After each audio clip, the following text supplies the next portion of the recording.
Am I supposed to wait that extra minute or can we start? Too close? I want to be closer. How's that? All right, perfect. Good morning and welcome. My name is Shelley Canterbury, and I'm your worship associate for this morning, the Sunday after Thanksgiving of the Unitarian Universalist Church. Not church, sorry, that's from another place. Fellowship of Charlotte County. So, please join me in body and spirit as we sing hymn number 349 in the gray hymnal. We gather together as we celebrate Thanksgiving.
Two hats today. All right. So the service is being broadcast live on YouTube and will be available as a recording on the UUFCC YouTube channel after the service. I'd like to remind you of a couple of things that we need to do before we start. Please put your phones in meditation mode. I'm in meditation mood. For those with us virtually, you may wish to have a chalice or a candle available for chalice lighting.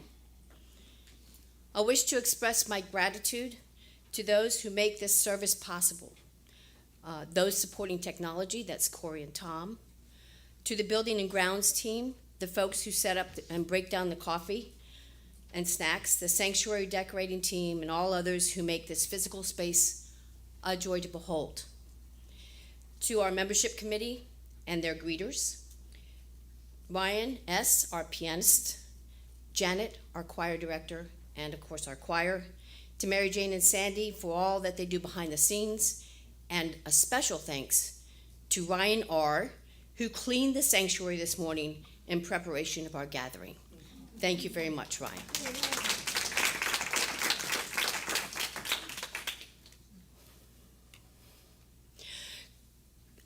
Come, whoever you are welcome here. No matter your age, your size, the color of your eyes, your hair, your skin, you are welcome here. No matter how you came here, if you came alone or with others, you are welcome here.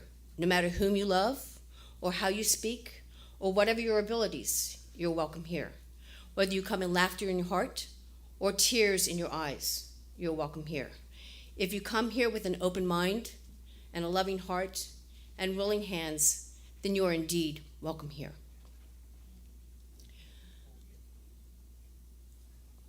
I'm doing pause.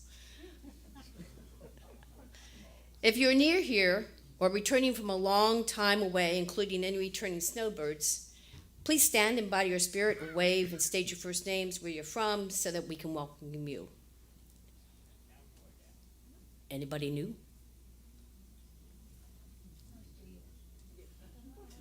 There we go. I knew if I just waited long enough, I'd make you do something. Hi, my name is Stephen Paul, and I am a resident of Fort Charlotte. It is my second time here, so I'm sort of new. And this is my friend Juvie, and she's from the East Coast, and this is her first time at a UCC. Thank you. Welcome. If you're new at home and would like to learn more about our fellowship, you can email Mary, Jane at office@uufcc.org, or visit our website at uufcc.org. And just to wind things up or down, and wherever you are, we're glad that you're here. We're glad that you're spending your time with us this morning. And I hope everybody had a wonderful Thanksgiving on Thursday. Yes. Now, Ryan Smith will play a prelude.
We'll open this sacred space by turning our attention to the chalice through words by Katie Gelfand.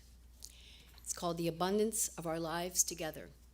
We light our chalice as a symbol of gratitude as we celebrate the abundance of our lives together. In the authentic and gentle manner of our connections, we cultivate a simple sweetness to brighten our spirits. In this sanctuary, we harvest bushels of strength for one another and offer our crop with the hands of compassion and generosity. May we be grateful for the ways we nourish and uplift each other, for it is the sharing of this hallowed time together that sustains us. Now, as Bill is lighting our chalice here in the sanctuary, please join me in reciting our affirmation that will be on your order of service. And those at home, please feel free to light your chalice or candle at this time. Love is the spirit of this fellowship, and service is its law. This is our aspiration, to dwell in our peace, to seek truth and love, and to help one another. So our opening words today come from Laura Horton Ludwig. If you haven't figured it out, we have a Thanksgiving theme today. For what shall we give thanks? The wheel of the year has turned again. Once more, the Thanksgiving season has arrived. how shall we sing our song of gratitude now? For what shall we give thanks? For this moment, for friends near and far, for our breath, for love, for courage and clarity, for strength, for delight, for laughter, for beauty, for the tables round which we gather, for the food we enjoy with friends, seasoned with love and memory, for the sun and the moon and the stars in the sky, for the trees who have seen so much and still stand proud, stretching themselves to the sky, for the bright voices of children, for the wisdom of elders, for actions that bless the world, for hard work that makes a difference, for music and art and celebration, for generosity, for compassion, for endurance, for joy, for hope. For all these things we give thanks as we worship together. Now, if you don't mind, stand in body or spirit as we sing hymn number 68 in the great hymnal, Come, Ye Thankful People.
In our community, we take time each week to share pieces of our lives with one another.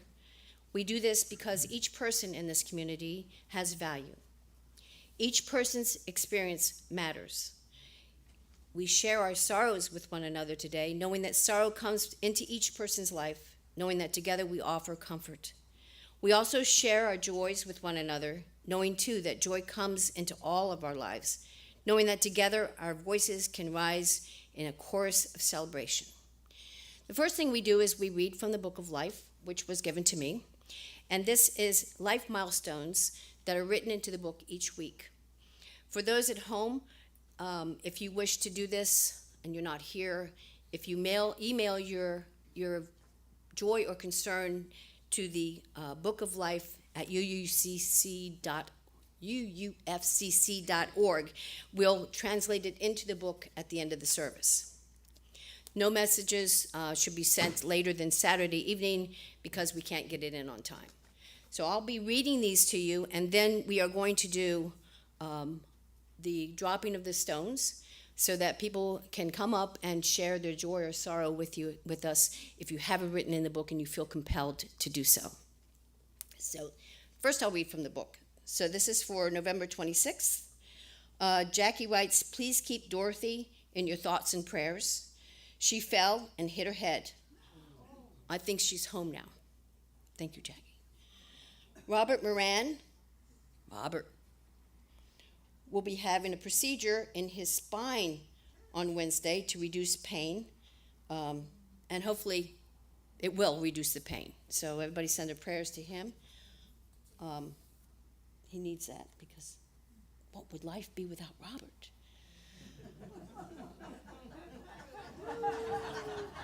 He's animated. I love Robert. Okay, Alice C. has COVID, and George fell and broke his hip. These are so good, aren't they? Thoughts and cards would be appreciated, I'm sure. This is from Debbie. Um, so let me see if there's something. I want to just interject my own thankful thing to be here together with you, for your tolerance at my second time of being a worship associate, and just the community that I share with you. Or you share with me.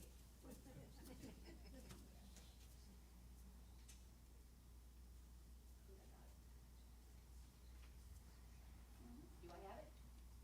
No? It's on. Is it green? Yeah, it's green. I think, Tom, this is where the battery died. All right, we'll start anyway. I can talk really loud, and Ryan can talk really, really loud, okay? So, Really, really. So I can talk loud enough to reverberate metal in an OR, if that gives you an idea how loud I can talk. I had to take control one time in an OR, and I gave myself a headache. So I have two today, and the first one is for our friend Annie Thompson-Burt, and she was a huge, huge part of the River Raisin UU Fellowship in Adrian. And often there were Sundays where it was Ryan, and Annie, and it was pretty much it sometimes. So some Sundays we were 3, and some Sundays we were 40, but Annie was with us through it all. And she is having a reverse shoulder surgery at the University of Michigan this coming week, and she's very nervous. And so we're going to send prayers to Annie for that one. And my second is for a good friend of mine from high school, Charles, whose father, Dennis, is in the ICU at Toledo Hospital with congestive heart failure and fluid around his heart and his lungs. They thought it was no big deal and kept him at the community hospital for a couple days, and then life flighted him into Toledo the other night. So prayers for the Wansettler family.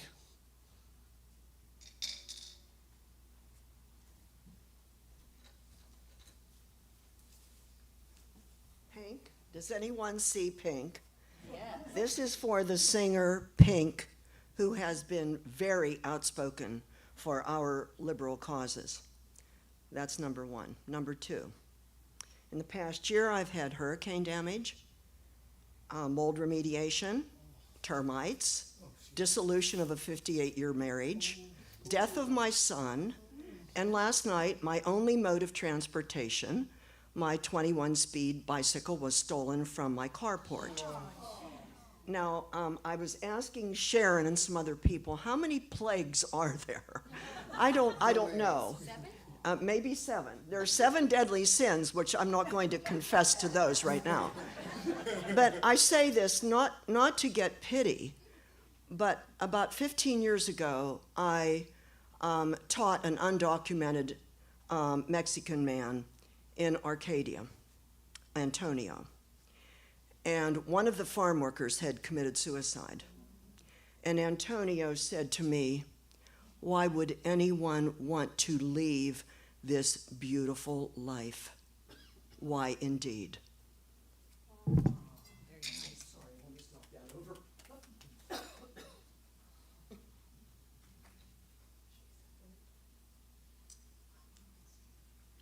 I too have 2 joys. One is for my cousin Bill, who is in remission from lymphoma after surgery and 6 weeks of quite grueling chemo. And secondly, for Hannah Fenty, who came of age in this fellowship and is reestablishing her life with extended family in Louisiana.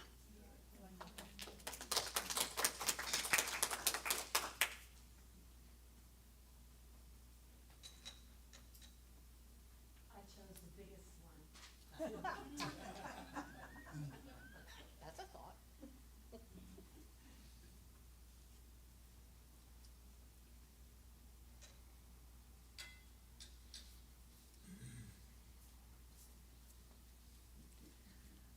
I'm placing that stone for all the people who are alone or lonely. I wish them peace.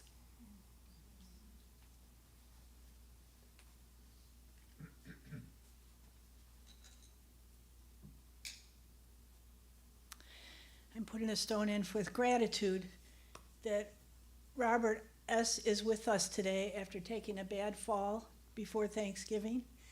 And I'm so glad that you're okay and with us. And just also want to share, we have a loving and caring community and a committee too. So if anybody has injuries or they're sick or they're somehow feeling in need or don't feel right about reaching out, you can reach out to the caring committee and to the office, or however they'll connect you with people. We provide food, we provide transportation, we provide other things for people in need. So please feel free. That's what we live for, community, okay? Thank you.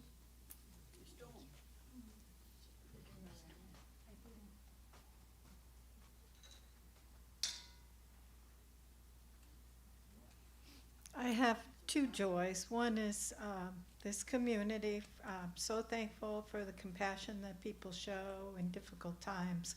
Everybody knows my sister passed away, and it's been difficult. And then we had COVID for a few weeks ago, and glad to be recovered and doing okay.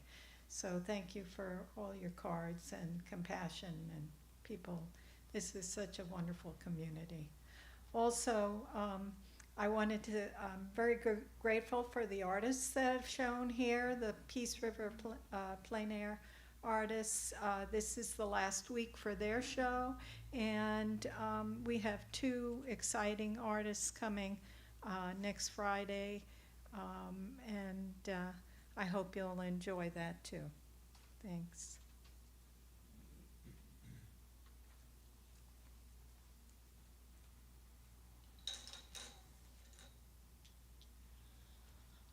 I have two stones here. The first one I forgot. I wanted to thank my husband Chip and my friend Deb for showing up and supporting me as a worship associate today. So I'm very thankful for you being here. And the second stone is for all those joys and concerns left unsaid.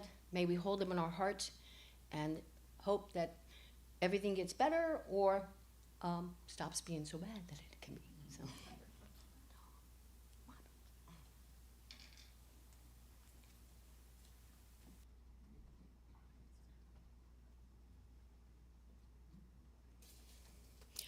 All right, so we're doing something a little bit different today after we do our meditation.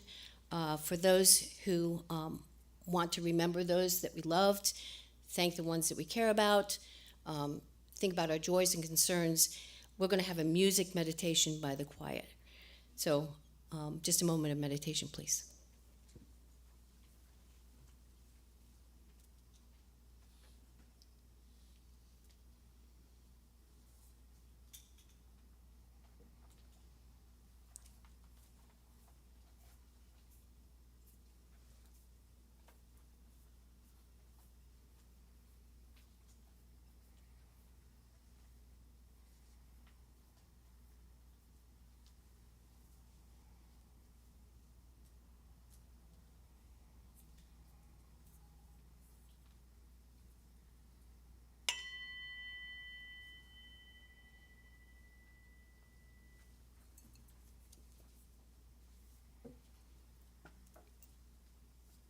The choir will now sing That There May Be Bread, and it's a beautiful, beautiful song.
Beautiful, Ryan. Beautiful choir. Very nice. Hey, Ryan Richardson, or Ryan R, as opposed to Ryan S, is going to come up and talk to us about We Give Thanks. And I want to remind you that we give thanks for all the cleaning he did this morning, too. So. Good. And I'm going to put everybody on the spot today. And when I'm done telling this brief story, I'm going to have a roving microphone, like Sally Jesse Raphael with my red glasses on today, right? I have a friend that teases me and calls me Sally Jesse now that I wear red glasses. So I'm going to do the Sally Jesse, and I'm going to come around. You don't have to, but you are most certainly welcome to share your thought of thankfulness, what you're thankful for in your life. So I'm going to put that out there before we start so that you can kind of think what you might want to say as I come around. And today, I bring you this message of being thankful and grateful for the blessings in my life. A lot of places I've been, UU-wise or liberal religion-wise, tend to focus on some of the negative colonialism aspects of Thanksgiving, and rightfully so. I prefer that we focus on the positives in our life, in our society, and in our culture. But before I speak, I do want to rightfully acknowledge the atrocities that were committed against the indigenous people of North America in the name of manifest destiny and one thing, and colonialism and the spread.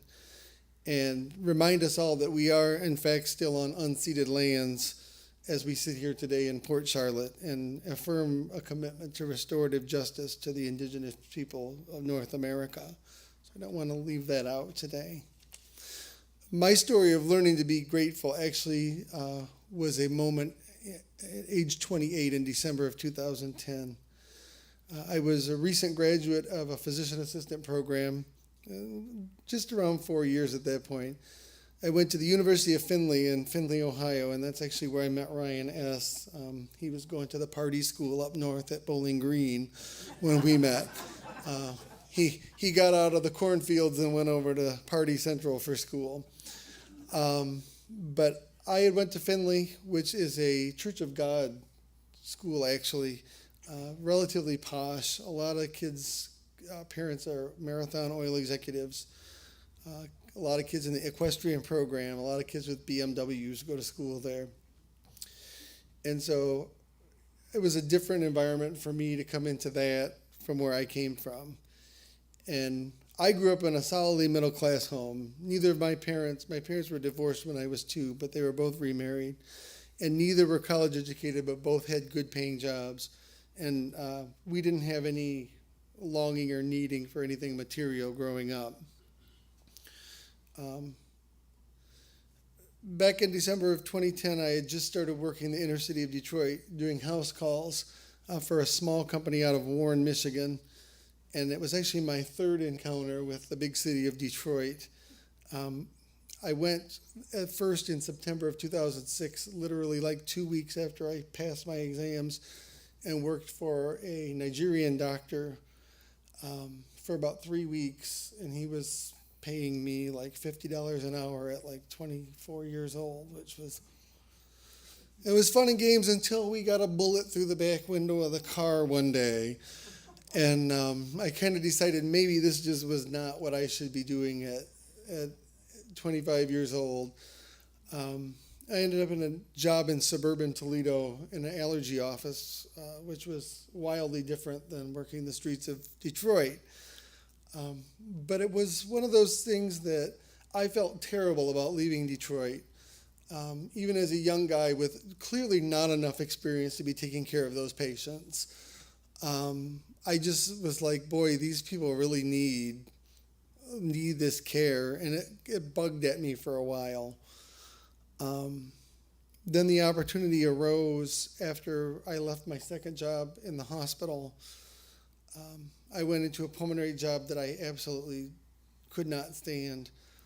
Actually, it started PTSD with me. I was dreaming that I was putting wrong ventilator settings on patients and wake up screaming at night. And then Christmas Eve of that year, I had 4 people pass away on Christmas Eve, and I said, this job is just not something that I can do. And I told my boss at the time, I said, I really hats off to you that you can do this. I can't. And he says, well, you got to go numb at some point. And I looked at him, I said, when I go numb, I have to retire.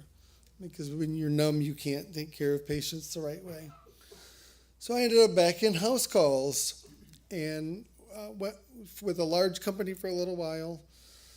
And it was purely out of desperation that I ended up back in Detroit because the economy was at its worst point since the Great Depression. And there were literally 0 jobs open within the city of Toledo. And I'm so glad that it worked out that way. And I grew up in a family with lots of problems, and as we get to know each other and I do different lectures, I'll pull that in and you'll really get a feel for some of that. But I was taught that success was defined as the accumulation of having the most possessions of everybody. And I think that came from coming from a family that was very wealthy and educated and then lost everything. So we went from a very well-educated, wealthy family in Germany, brought the wealth over to the United States, and then the Depression. Between Prohibition and the Depression, the vintners were wiped out. So my family were winemakers, and that was it.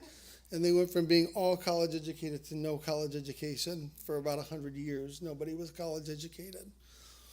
When I had started my professional career, my father's advice was when we were house shopping that it was normal to spend an entire 2-week paycheck on a mortgage payment. And I said, I'm not going to do that. And it was normal to have credit card debt. Everybody has credit card debt, right? And so at that point, I had bought myself a brand new 2009 Chevy Impala. I literally drove it off the showroom floor at the time. It was a $32,000 car and carried a whopping $536.77 a month payment for 78 months. And Ryan will tell you that car was in the shop more than anything we've ever owned. And we put $5,000 more into it to keep it running till the end of payments at the end of things.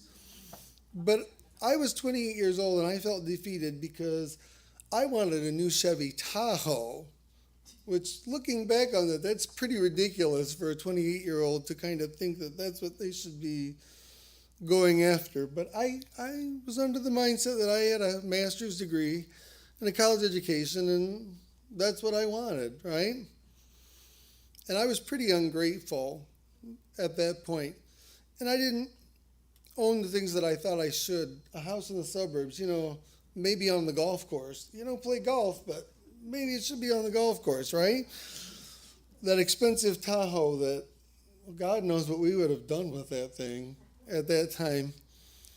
And keeping up with the Joneses and having all the stuff, And I had a real attitude problem at that point. And that came, thankfully, crashing down one bitterly cold December morning, probably about a week before Christmas. And it was a really gray and blustery day. It was snow flurries, and I don't remember the sun being out for a long time. I think it was Thanksgiving the last time we saw the sun that year. And temps were in the low 20s with a wind chill around 5.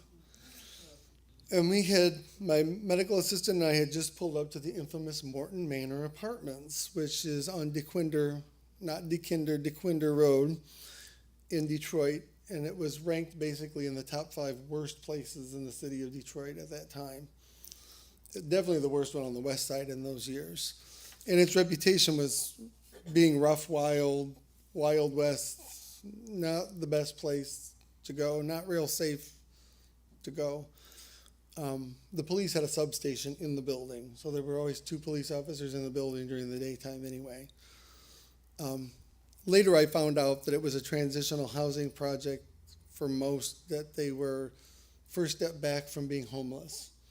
So these were people that had been on the streets, had lost their homes, and this was kind of the place that would take in those people that needed to get back on their feet. When we were getting out of the car, I looked at my MA and I kind of groaned. It was a married couple we needed to see as new patients. They're probably going to want Percocet, Xanax, and SERP, which SERP is syrup, which is phentergan with codeine. I muttered with a jaded attitude to her, and she laughed and said, well, I guess we'll find out, won't we? We knocked on the door, and on the other side of the door was a very sweet married couple in their mid-50s. And the apartment was pretty bare. They literally had a plastic table and chairs that you would put out on a patio, and a couple of milk crates, and a couple of folding chairs in the living room, and they had an inflatable mattress in their bedroom. And they really weren't looking for anything dubious from me that day. They were just grateful that somebody was willing to give them medical care. They shared their story with us that day, and they were high school sweethearts that fell on very hard times. He had been a factory worker with a UAW for many, many years straight out of high school, probably 18 or 19 when he started. And of course, in 2008, the government had to bail out both Chrysler and GM, and everybody lost their jobs. And he had his years in for his pension, but he didn't have his age in for his pension. So there's this pot of money that's sitting there that's inaccessible. And he, very resourceful man, he made attempts to try, is there anything I can do? Can I take a penalty? You know, we're running into trouble here. She was a direct care worker in a lot of the nursing homes within the city and the suburbs of Detroit for over 30 years herself. And they both had just terribly beat up bodies because they had done this hard manual labor their whole lives to provide a living. And they had 3 kids that they raised in the suburbs. They didn't want their kids to live in the environment that they grew up on the east side. And so they made it a big priority to give their kids what they didn't have. And it worked because all of their kids went to college and graduated. So they accomplished. For a while, they were able to hold on because she was able to work double shifts and pick up at work. And she even picked up a second job for a while and worked 7 days a week. And between that, he got some odd and end jobs from people and had unemployment. And they were able to just skate by and keep going with not much to spare. And then the breaking point happened. She was working in a facility without enough help, and she had a patient that was way too heavy for her to handle by herself. And she dropped the patient and severely injured her back, and of course she ended up fired immediately. They called it a sprain back. She had no health insurance, so she had went to like the Wayne County Health Center, and they didn't do an x-ray. They did a basic physical exam. And I later found out when I actually sent her in for correct imaging that she had a fracture and she had pinched nerves in her spine and ended up having to have surgery for it. At that point, she wasn't able to sleep or function.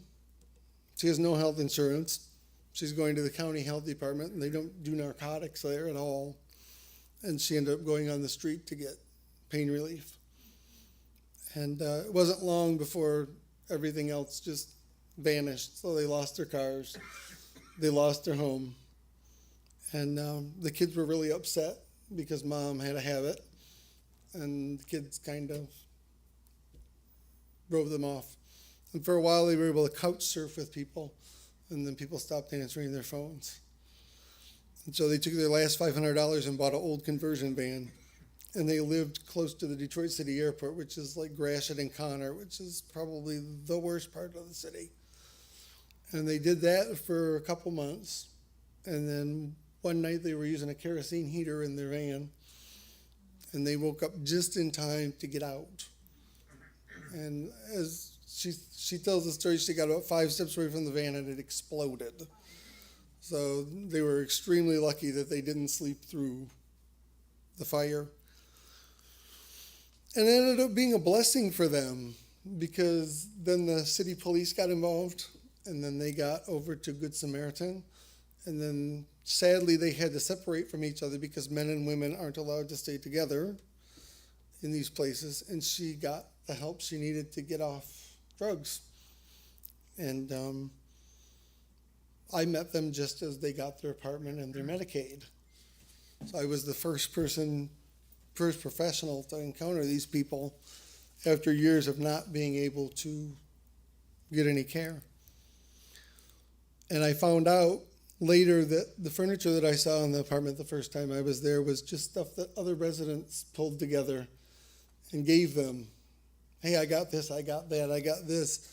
And people found things for them to be able to have some furniture in their apartment. And the morning we came, she was cooking beans on the stove. She was making bean soup, and she had 2 loaves of bread. I found out later that they were waiting for their food stamps to start, so what they had was the commodities that were given out in the community center, and they asked us to stay for lunch. And Tara kind of looked at me, and I said, and we stayed for lunch. And they were thankful for us, and they just, it's so wonderful to have a place to live. And it's so cold out there, and it's warm in here. And I kind of, right at that moment, sitting at that table, I looked at myself and said, you're an ass. You've never, ever, you didn't have a great childhood, but you were never hungry, and you were never homeless, and you were never without clothing. And these people were in a place that at the time I would have just been horrified that I had to live there. I would have rather died than live in that building at that point in my life. And I looked at it and I said, if they can be happy with a blow-up mattress and plastic patio furniture and a pot of beans, I think I can figure out the happiness in my own life. And I learned to stop being jaded and stop being condescending to people who were in a situation, and realize that that could be any of us. With the turn of a couple of events, that could be any of us. And so suddenly all those things that I was so worried about attaining didn't really seem to matter, and they seemed a little hollow and superficial to me. I can't promise you that I am absolutely, totally reformed. I still like to go on vacation, and I like to spend too much at restaurants sometimes. But if you look out in the parking lot today, you will see that I have a 2007 Honda Pilot with 240,000 miles on it that has a tire pressure and an engine light on today, and it's not going anywhere. So I have changed some, and not in any small part, that experience, along with many, many others, but that one is the one that I would say was the defining change in my life. And then after I wrote this piece, I had to add on to the piece, because last Tuesday when I was out seeing patients, I met a new patient who is a quadriplegic. And it's a really terrible backstory for this poor man. He was minding his own business, walking on the sidewalk. 2 cars collided with each other, one ricocheted up onto the sidewalk and plowed right over him.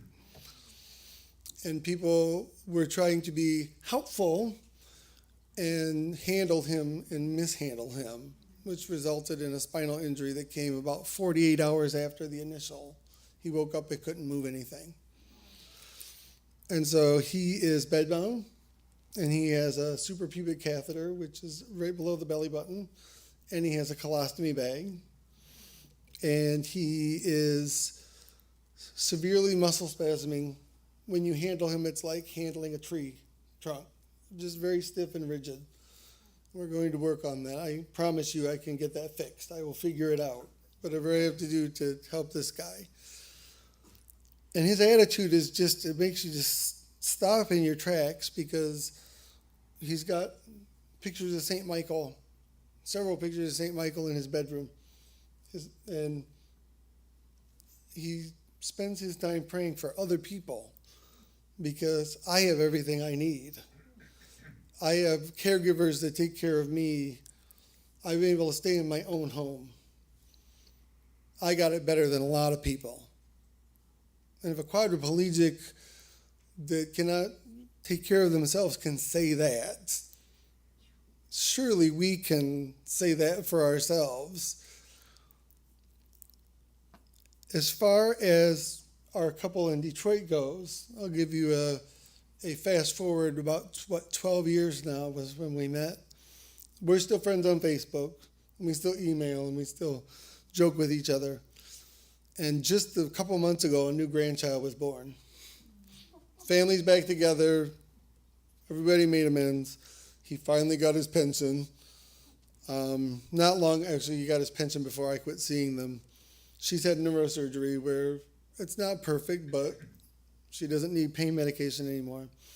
And now they live in Oakland County in a retirement community that's not income-based, actually. It's a very beautiful place. I know where they live. They volunteer in that community, and they volunteer for their church, and they volunteer for the food pantry in Pontiac. And I think they spend more time volunteering than they do anything else still. And she'll poke me on Facebook. She poked me for my birthday, and I poked her back and said, I thank you for my attitude change. And I told her I was a spoiled little white brat before she met me, and she turned me into a real person. And so I thank them for that experience. And you learn, I meet a lot of people in my career and that are in their worst point in life or the most vulnerable place they've ever been. And you learn not to take that for granted, that they let you in and they trust you to help them. And it refocuses you back to what's really important in life. So that's my little message for today. And now I put everybody else on the spot because I'm going to turn the mic on and walk down here.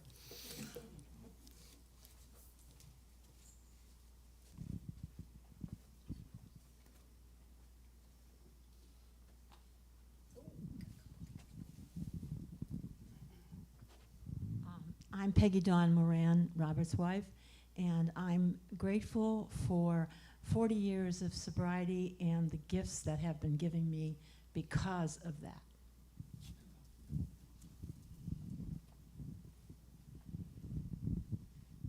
Thanks, Ryan. That was a wonderful story. I'm Mike Kruskowski, and it's forced me to think about what am I really thankful for.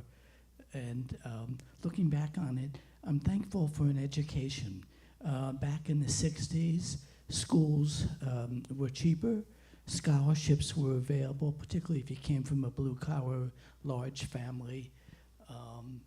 And you just proceeded right on through until you were done. But with an education, you can marry, raise a family, see your children go the way. But it's a very powerful thing to have.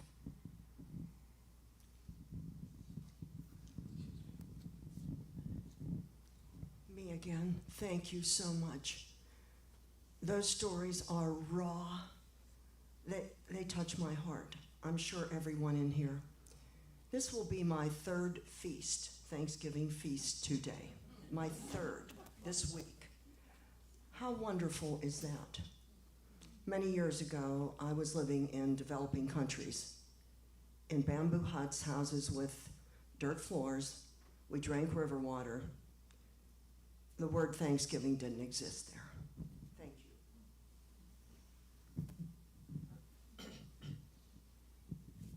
Jim, right here.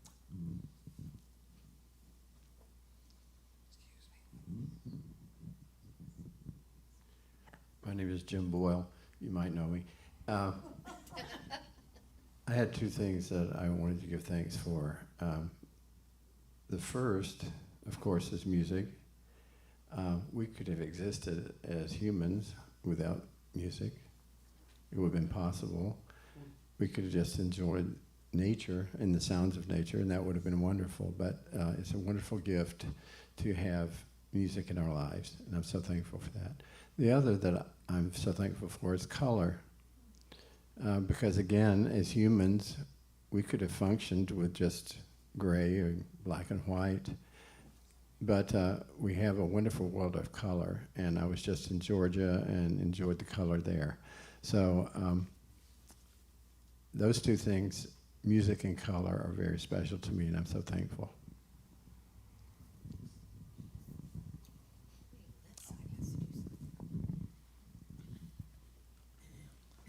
I ran into a serious problem about 2 weeks ago. My wife has a night light and a lamp, and the night light burned out. And so I thought, well, no problem here, you know. So I spent several hours on it, and I couldn't get it fixed. I couldn't change the bulb. And You know, I hate to admit this in a public place, but then I took it to our coffee group, and we couldn't get it fixed there. So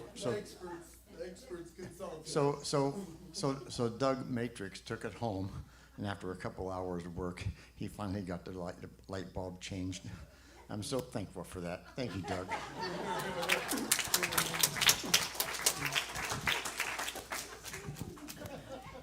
It's hard to top that. I'm Lori Douglas. I am thankful for 43 years of sobriety, and without it, I would not have my magnificent wife of many, many years. And without it, I would not have this community. And this community is an unbelievable oasis in my life, in many lives, but it's an oasis in a pile of sludge that's seeped up in the last several years. And so I am so grateful for that. Thank you.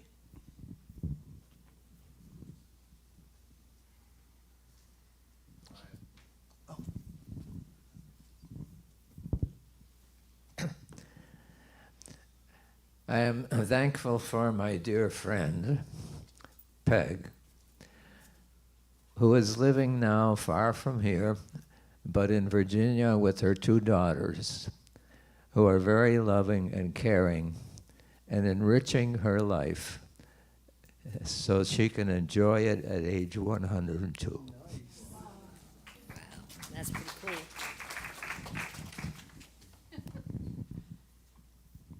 I can't believe I'm doing this because I can talk a lot, but I don't like to stand up and do it.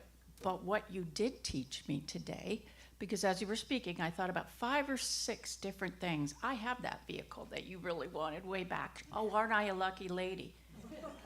And then when you really think about it, all the stories that he told after that, I think I'm lucky enough today to close my mouth, not talk about any of these small little things that happened to myself or my family or my friends, and just spend my time being thankful that other people are getting by with a lot less than I could ever dream to have. So you've taught me a lesson this morning, sir.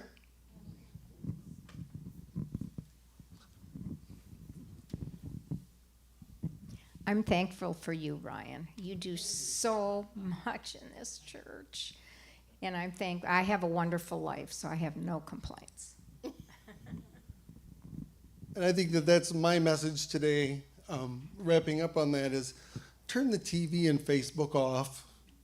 I have to do the same, because the more you watch that stuff, the more it gives you things to be upset about.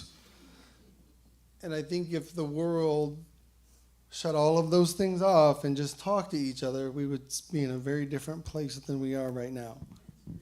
That's very true.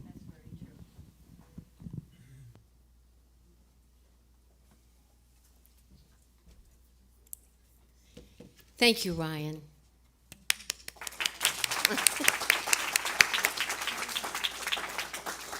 So please rise in body or spirit as we sing hymn number 69 in the great hymnal, Give Thanks. Sweet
In our tradition, congregations exist because of the generous support of members and friends.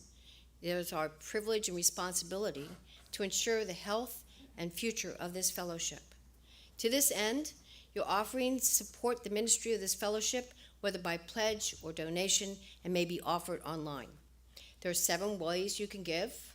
You can drop your donation into the baskets that are going to be passed around by the greeters. For those at home, you can mail checks to the office. You can drop them in our mailbox or call the office to make other arrangements. We also are equipped to accept donations through Venmo app. Payments through this app should be made to UUFCC.org. If you are with us for the first time and do not feel obligated to give, your presence is our gift.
Thanks to all of you who give us your generous support to maintain this fellowship and to grow with new members and with love in our heart.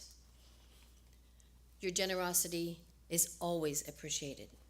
So now, for the light side of the service, life of the community. So if you look on the back of your order of service, you'll see a whole bunch of stuff going on. I just have one question. I'm really looking forward to the yoga that we did last year. And I see does anybody know when yoga's going to start again? No? Well, that's a bummer. You want to teach it? No, I can't teach it. I'm not a yogi. I just do it. Okay, so if you read the back, we don't have a lot of other announcements today other than it's potluck. And I don't know about you, but my stomach's been growling for about the last 15 minutes. So for those of you, please stick around and join us for potluck. Whether you've brought anything or not, we have plenty of food. And I think Ryan has already left and now working on getting that ready for all of us to share. Okay, so that's all the announcements I have. I wanted to give the closing words, and then we'll sing a song, and then we're going to eat because I'm starved. All right, closing words are by Gwen Matthews. I've made a quick change from church to fellowship, so I need to let that be known that they did not do that. So, blessing of gratitude, celebration, and support. Today, we're thankful for you and what you bring to our fellowship. Your spirit, talents, generosity, imagination, and dedication reaffirm our fellowship and create our beloved community. Our heartfelt thanks to you on this day and for all days to come. For those who embrace Thanksgiving as a day to honor the gifts of family, friendship, abundance, security, we celebrate with you and join our voices to hold aloft all sacred blessings. For those of you who hold Thanksgiving as a day of sadness, who mourn for the hurt and loss of Native peoples, who are lonely, who grieve the loss of those dear and beloved, we hold your heartache and sorrow so you do not have to carry the burden alone. Blessings be upon you. Now we'll extinguish the chalice, but not the light of hope, the fire of commitment, or the warmth of community. Bill, would you mind doing that for us?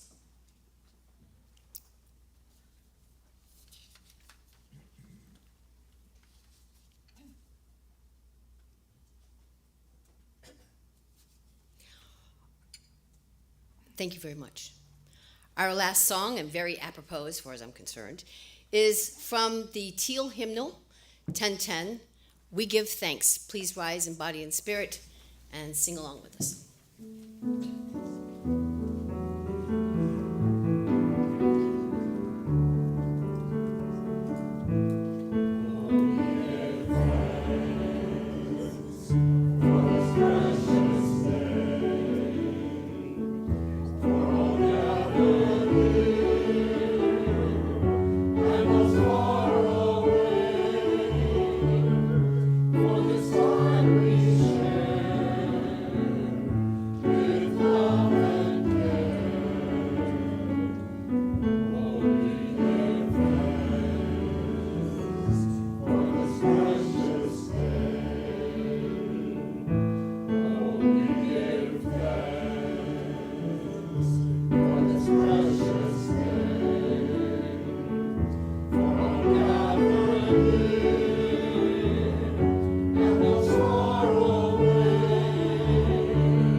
Thank you. Time to wake up your phones.